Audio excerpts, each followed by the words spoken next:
Welcome to the Condensed Wildlife-Friendly Lighting Workshop for code enforcement, planners, and other interested personnel.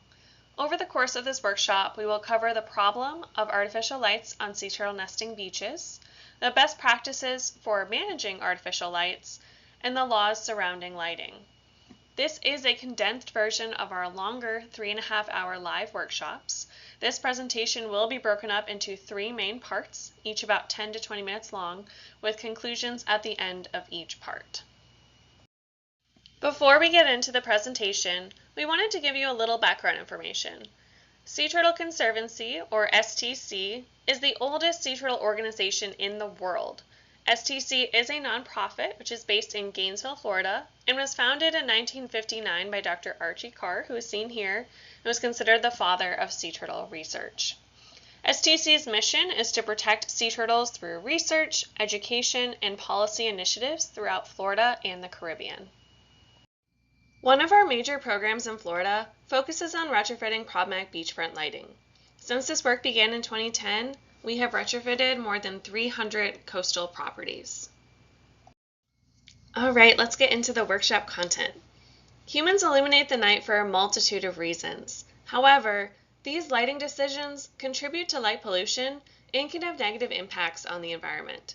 In part 1, we will discuss these impacts and more specifically how artificial lights can disrupt the sea turtle life cycle. Florida has changed dramatically in a relatively short period of time. Today, millions of people call the Sunshine State their home, and millions more come to visit our beaches each year.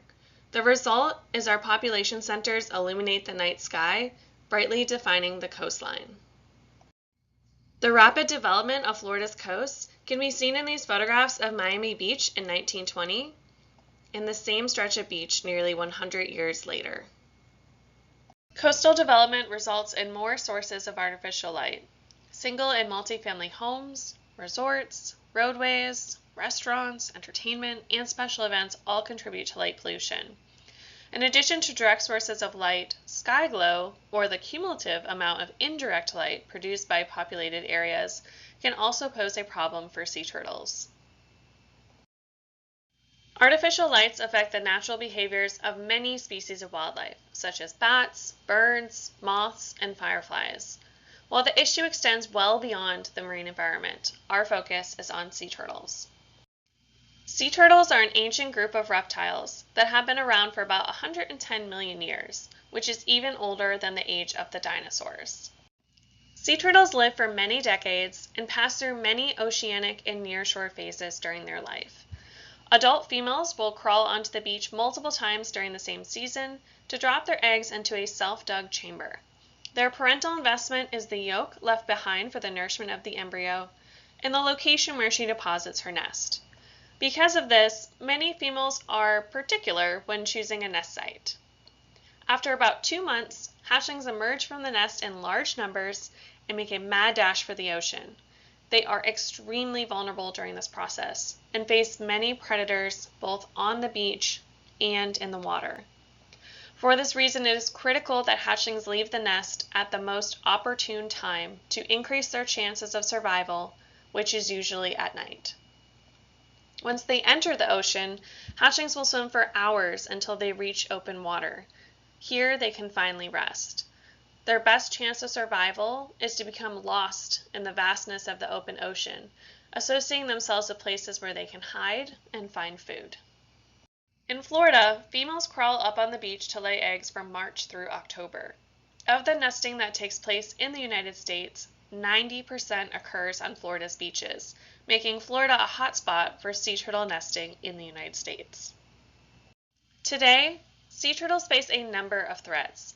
Although they have several natural predators, as you can see here, most of their threats are due to human activity. These threats have the potential of drastically altering nesting numbers, which can have devastating impacts on global populations. Florida currently hosts the largest loggerhead nesting population in the world. Therefore, what happens to our sea turtles on our nesting beaches greatly affects the world's populations, which is why it's so important to have effective management strategies in the United States.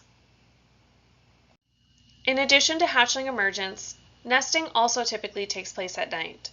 One of the main cues nesting females and hatchlings use to navigate while they're on the beach has to do with celestial light reflecting off the ocean surface, and the relatively darker dune, which creates dark silhouettes against the night sky, screening out celestial light. The contrast between the darker dune and the brighter ocean is the main way sea turtles tell the difference between land and water. Landward sources of light disrupt these natural cues, which creates confusion. To illustrate how sources of light influence sea turtle nesting, a field experiment was set up by Dr. Witherington, in which loggerhead nesting on beaches under dark conditions, represented by the black box in this top figure, were compared to nesting activity on beaches illuminated with mercury vapor lights, represented by the red box in the bottom figure. He found that in front of mercury vapor lights, nesting activity significantly decreased and fewer events resulted in nests.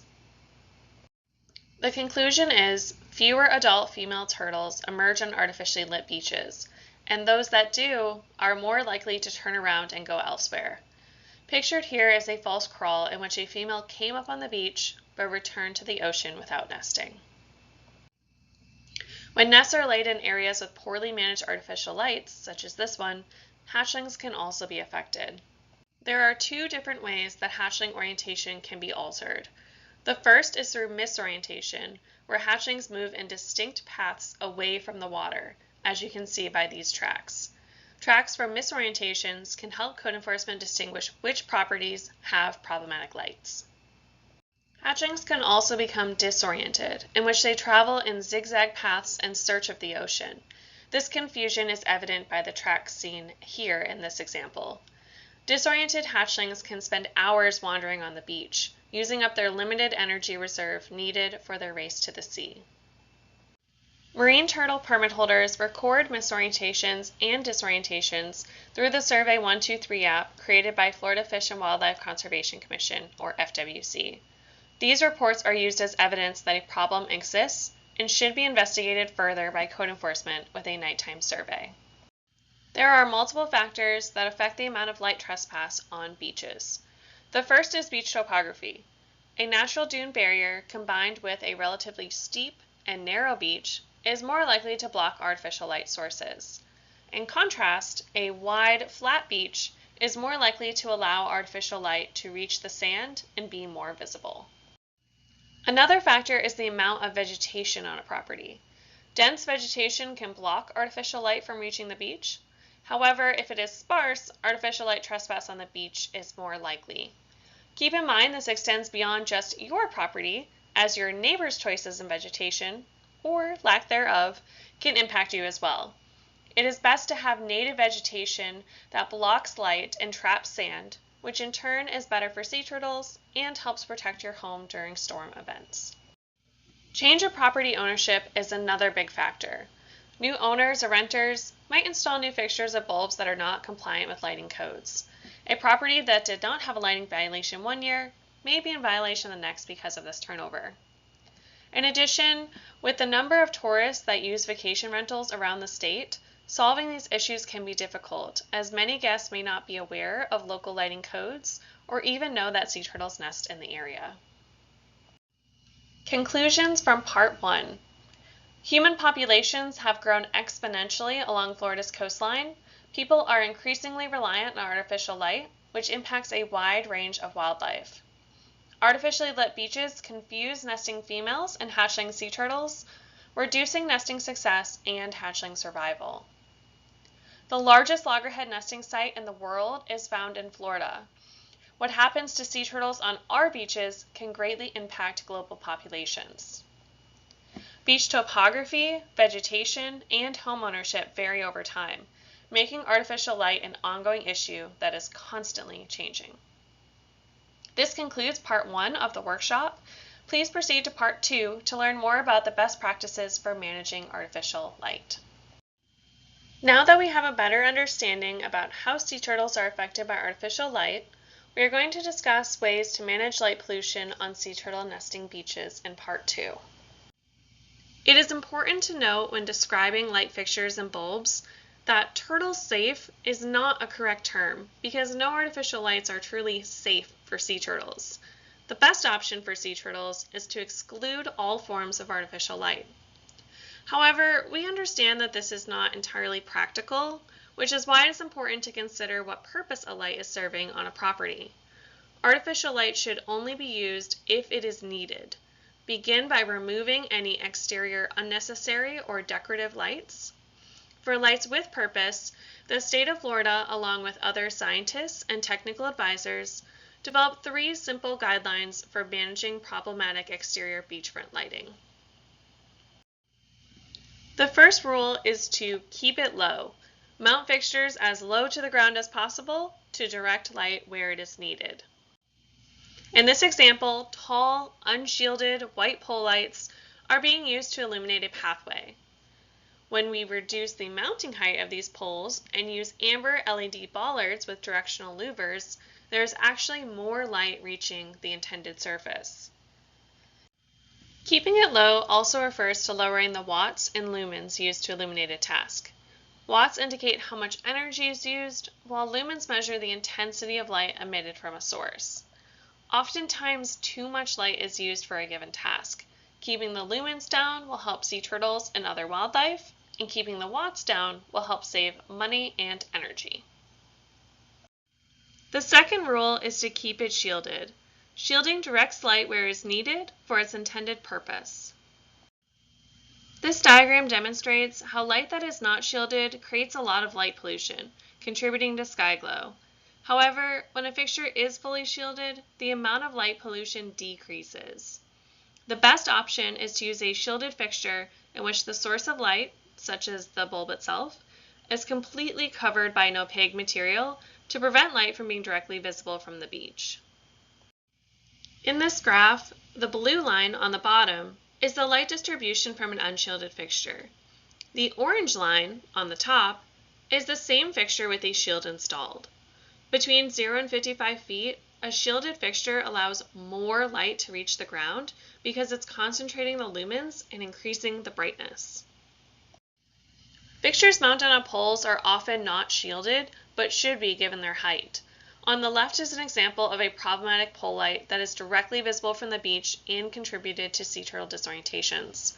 On the right, you can see the light was replaced with a wildlife-friendly fixture that is completely shielded. You are unable to see the source of light or even the fixture itself at night from the beach. It is not until you walk around to the other side of the fixture that you can see the source of light and the associated shield. The third rule is to keep it long. To understand what we mean by keeping it long is to first understand the principles of light. We see light as white. However, visible light is composed of many colors, which can be viewed when light is shown through a glass prism. Rainbows also break up visible light into its colors of Roy G. Biv. Notice the longer arcs of the rainbow are red, orange, and yellow. The electromagnetic spectrum, depicted in the top band, includes all forms of electromagnetic radiation. People are only capable of seeing a portion of it, which is known as the visible light spectrum, depicted in the bottom band. Shorter wavelengths range from about 400 to 550 nanometers, which include violet, blue, and green, and long wavelengths range from about 560 to 700 nanometers, which includes yellow, orange, and red. So why is this important to sea turtles? Sea turtles see differently than we do. This figure is from a study conducted by Dr. Witherington. It illustrates how sea turtles are attracted to different wavelengths of light. Each line represents a different species of sea turtle and the proportion of hatchlings that are attracted to a specific wavelength of light. As we can see, all 4 species have a 100% attraction rate when they are exposed to short wavelength light. However, as the hatchlings were exposed to longer wavelengths of light, starting at about 560 nanometers, there was a decrease in attraction rate. The study also found loggerhead turtles differed from the other species and that they showed an aversion to light in the yellow region of the spectrum, right around 560 nanometers. In practice, this means that sea turtles are less attracted to long wavelength light. This is why we advocate for fixtures and bulbs that emit a spectrum that is equal to or greater than 560 nanometers. Here are some examples using a spectrometer, which is an instrument that can display the spectral distribution of a given light. On the left is a poorly managed white globe light. This fixture is full spectrum, ranging from violet all the way to red, as shown in the spectral graph below. On the right, we have a well-managed ceiling mount. This fixture is long wavelength and has a narrow spectral distribution of 560 nanometers or longer, as shown in the spectral graph below. Some lighting ordinances still allow bug lights to be used as exterior lighting near the beach. These bulbs are not a good solution because they are still full spectrum lights, just with a color coding. Coated bulbs only change our perception of the color of the light. They do not change the wavelength. To summarize, all three rules must be used together to effectively address problematic exterior lighting. This bollard is a perfect example of keeping it low, shielded, and long. Interior lights can also be a problem. During the day, people want to see the ocean. At night, the view is gone, but many people don't think to shield their windows. This not only allows interior lights to be visible from the beach, but also allows people to see into your home. This photo shows how unshielded interior lights can be just as bright as exterior lights when viewed from the beach. For this reason, it's important to move unnecessary lights such as lamps away from the window when possible, and to turn off lights that aren't in use. There are two main ways to keep interior light from reaching the beach. The first is to use full opaque window coverings, such as blinds or curtains, as seen here. These will black out the windows, but they do rely on human behavior to remember to use them. The second option is to use window tint, as seen on these windows. A house that is effectively tinted will be harder to see into from the outside, which will also help save on cooling and heating costs, as well as keeping interior light from disrupting sea turtles.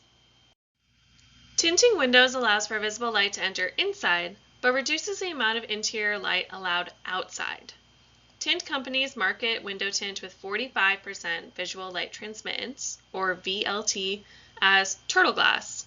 Unfortunately, this level of transmittance still allows nearly half of the light from inside to reach the beach and is not the best solution. Darker tints as low as 15% are widely available, and Sea Turtle Conservancy has used window tint with this transmittance level on our retrofit properties. Both window tint as well as window coverings such as curtains and blinds are needed in order to effectively block interior light from being visible from the beach.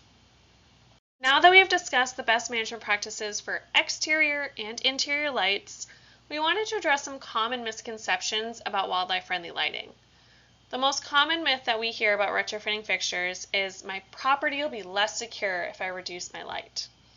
While white light does provide a lot of illumination, it's often too much.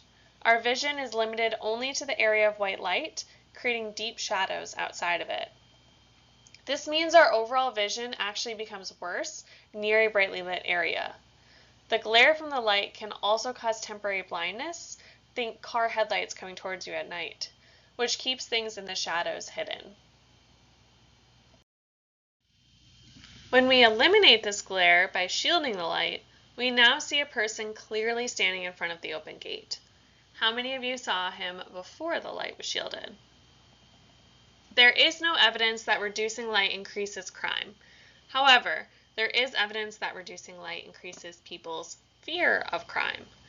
Contrary to what we might think, brighter lights may actually attract vandals and burglars, drawing attention to a property, creating deep shadows for them to hide, and allowing them easier access. Another myth is I won't be able to see.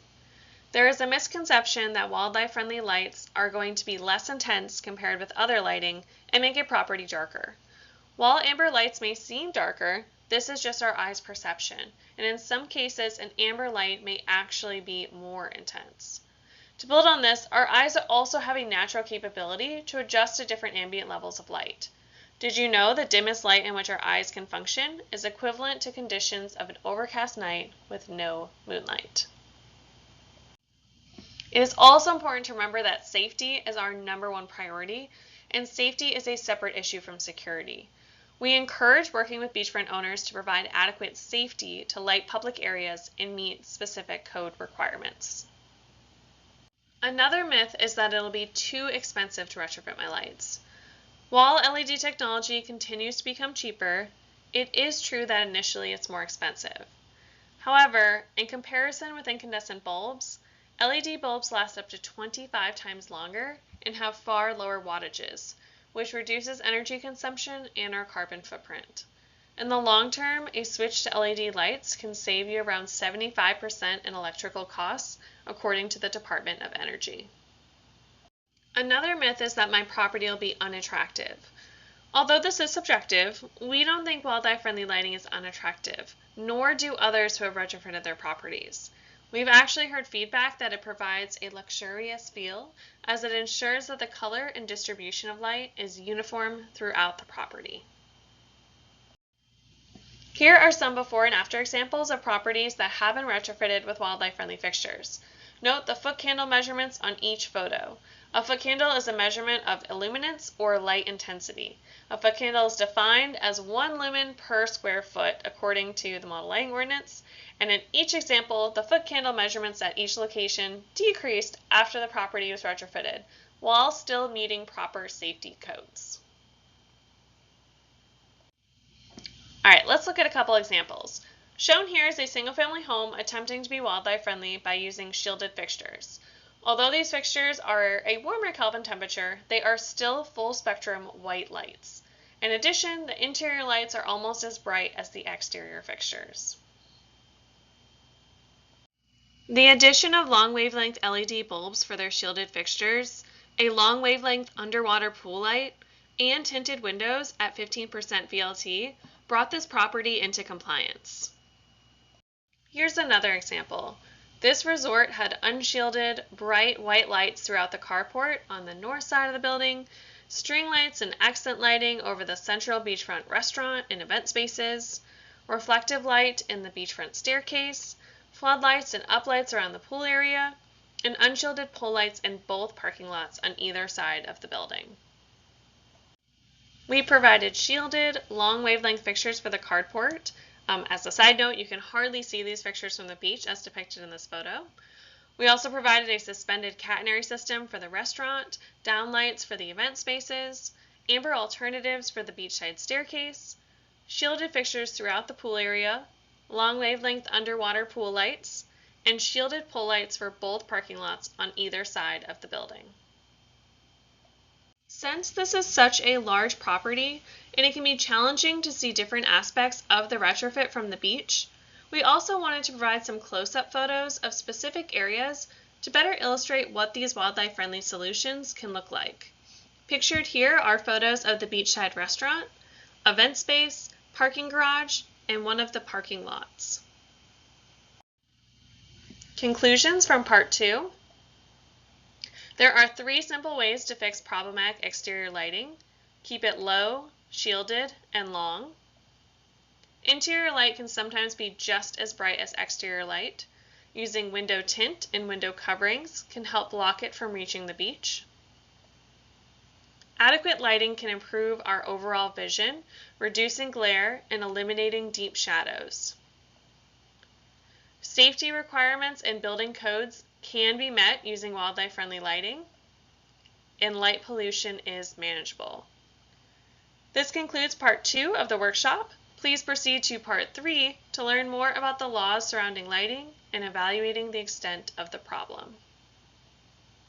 Now that we have identified the effects of artificial light on nesting beaches and changes that can be made on a property to mitigate the threat, we will discuss the importance of developing management strategies and what these protections look like in Florida. All species of sea turtles are listed under the Endangered Species Act of 1973 as either threatened or endangered. This act is responsible for protecting and recovering species within the United States that are in danger of becoming extinct. Sea turtle protection in the United States is managed by 2 federal agencies: on land by the U.S. Fish and Wildlife Service, and in the water by the National Marine Fisheries Service under NOAA. The U.S. Fish and Wildlife Service has a cooperative agreement with the state of Florida that gives the state authority to manage permitted sea turtle activities and set rules for their protection. At the state level, Florida has several laws for sea turtle protection. One of these laws is the Florida Marine Turtle Protection Act, which prohibits individuals from harming sea turtles and requires the state to carry out protection measures. Another state law is the Beach and Shore Preservation Act, which was enacted to establish programs to manage and preserve Florida's beaches. These laws contain language that requires state environmental agencies to develop rules on the conservation and management of sea turtles. In particular, these rules cover coastal construction and protection of Florida's beaches. As a result of the rules and conditions laid out in these state laws, the Florida Department of Environmental Protection and Florida Fish and Wildlife Conservation Commission created the Model Lighting Ordinance in 1993, which was later updated in 2020, to regulate beachfront lighting. The Model Lighting Ordinance is a guide that local governments can base their lighting ordinances on. The model is not a law, so it is not enforced by the state. Local governments at the county and municipality level are the ones actually responsible for creating and enforcing a lighting ordinance. The Model Lighting Ordinance is meant to be interpreted by local governments and used as a guide. It is often altered to adjust to local sea turtle nesting biology, economic concerns, and political will. Over 100 local governments in Florida have adopted lighting ordinances, which they administer and enforce both for existing and new beachfront properties. The teal in this map indicates a county that has a lighting ordinance. The municipalities listed below each county are those that also have a lighting ordinance in place. Our lighting decisions, ordinance language, and implementation strategies can have huge impacts on important sea turtle nesting beaches and their populations. In this section, we will discuss the components that make a lighting ordinance effective for sea turtle protection. Before describing specific sections that make up an ideal lighting ordinance, we want to first discuss a few general recommendations that could help make an ordinance easier to enforce and to follow. First, it's important to define terms at the start of the ordinance to avoid repetition or confusion. We recommend defining terms such as wildlife-friendly lighting, nighttime, directly and indirectly visible, window tint, and more. It's also important to clearly post the most updated version of the lighting ordinance on the government's website. If a resident doesn't know that an ordinance exists or where to find it, it'll be difficult for them to be in compliance. It's also important to designate which local entity or person is charged with enforcing the ordinance. This will provide a place or person for residents to contact to learn more about their lighting ordinance. It can be difficult to determine which properties fall under a lighting ordinance's requirements during nesting season. This can be fixed by clearly explaining the jurisdictional boundary of an ordinance at the beginning. We recommend requiring all properties with lights directly or indirectly visible from any portion of the beach to adhere to an ordinance's requirements. This map highlights why an ordinance's geographical jurisdiction matters. Some local ordinances only require properties seaward of the Coastal Construction Control Line, or CCCL, to adhere to the requirements.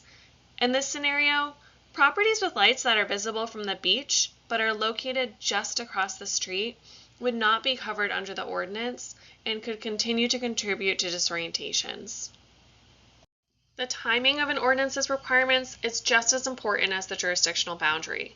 Ordinances generally coincide with the nesting season, which for most of Florida is from May through October. This protects sea turtles when they are most active. However, nesting often occurs prior to May 1st, especially in Southeast Florida, and nest incubation and hatchling emergencies can continue well into December. An ordinance that is in effect year-round will help protect sea turtles regardless of when they nest. Sea turtles generally nest at night. However, throughout the nesting season, the sun sets at different times, which makes setting a designated time frame, like 9 p.m. till 6 a.m., challenging. To account for this timing of sunset throughout nesting season, we recommend that the ordinance be in place at nighttime, which would be defined as sunset to sunrise in your ordinance language. Similar to nesting females, hatchling emergencies generally happen at night. Because, as previously mentioned, the timing of sunset shifts throughout the season, when looking at the graph, please consider the words dusk and dawn. During this time, you can see hatchlings begin to emerge and to continue to do so throughout the night. It's also important to consider what type of property these regulations apply to. Ideally, lighting requirements for new construction and existing structures in an area's jurisdiction should be the same. In many ordinances across the state, however, requirements for new construction and existing structures are slightly different. This is why it's important to define what constitutes new construction. Is it a major renovation of an existing property, strictly new development, or something in between? It is important to include requirements for exterior lighting, both affixed to the structure and not affixed, as well as parking areas, pools, beach accesses, roads, and pathways. Long wavelength light should be a requirement for coastal properties, as we went over in Part 2. Other areas that should be addressed include decorative lights, interior lights, temporary lights, and beach fires. As we discussed, decorative lights are often used purely for aesthetic purposes, and interior lights can be just as bright as exterior lights. Temporary lights are also a problem since they are often the first light source a turtle will encounter while on the beach, which can lead to negative effects even in front of properties that are in compliance. Beach fires also attract hatchlings and can accidentally be built on top of unmarked nests. In addition to understanding your lighting ordinance's language and what's ideal, there are other codes that need to be considered, as we can see here. One of these, the Florida Building Code, is based upon the International Building Code used in the United States. Within the code are safety standards for lighting, and when conducting an evaluation, it's important to know what areas must meet specific foot candle requirements. Some of these areas include points of egress, such as entry and exit areas, swimming pools with nighttime swim permits, stairways that serve as fire exits, and public walkways. As we've stressed before, a property can meet safety codes using wildlife-friendly lights, balancing both human safety and the needs of sea turtles. There are also requirements for illuminating roadways in Florida with specific lighting levels. Oftentimes, local governments use the Florida Department of Transportation, or FDOT, requirements on their own roadways. For a long time, there were no FDOT standards that required the use of wildlife-friendly lighting. For these reasons, FDOT worked alongside FWC to develop requirements for illuminating wildlife-sensitive coastal areas to both its design manual and the Florida Green Book. This means that if a road is being constructed or resurfaced in a coastal area, FDOT road designers must adhere to the requirements for wildlife-sensitive lighting. Adjustments to the design manual also demonstrate how you can meet set lighting levels on roadways using wildlife-friendly lighting, and in some cases may actually be required to. As a bonus, utility companies are also starting to offer wildlife-friendly alternatives, and in some cases are even being proactive in retrofitting their own lights. When examining a local lighting ordinance, it's important to note that ordinance language and enforcement are separate issues. Some local governments have strong ordinance language, but a small team to enforce it, which means properties that are in violation of the ordinance are often being undetected. A local government may also have a weak ordinance, but a lot of people to enforce it, which also isn't very effective. In order for it to work, there needs to be both a strong ordinance and the proper level of enforcement. With the update of the Model Lighting Ordinance in 2020, Sea Turtle Conservancy, along with National Wildlife Federation and FWC, recognized the benefit of reanalyzing ordinance language throughout the state and creating a more interactive online platform for data to be accessed and understood by a wider audience. The analysis included 2 distinct evaluations of the ordinance language and the quality of implementation compared to ideal standards set in the 2020 Model Lighting Ordinance. We found that most local governments in Florida have substantial room for improvement to more closely mirror the model. So we've discussed what ideal ordinance language would include and other codes that need to be considered. But how do we improve enforcement? We recognize that not all code enforcement officers have the ability to conduct lighting surveys at night as a method of ordinance enforcement. However, conducting a survey of your ordinance's jurisdiction several times during nesting season is the most effective way to pinpoint problematic areas. We recommend conducting lighting surveys early in the nesting season. This will help to identify problematic properties early so changes can be made sooner to avoid impacting sea turtles, and can help stop the cycle of having the same problems year after year.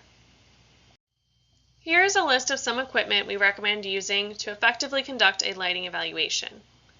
A GPS device to mark the location of the property and problematic lights, a camera and tripod to document the violation, some sort of standardized form to collect information and create a baseline for future follow-ups, and finally your eyes. If you can see a light from the beach, it is probably in violation and a problem for sea turtles.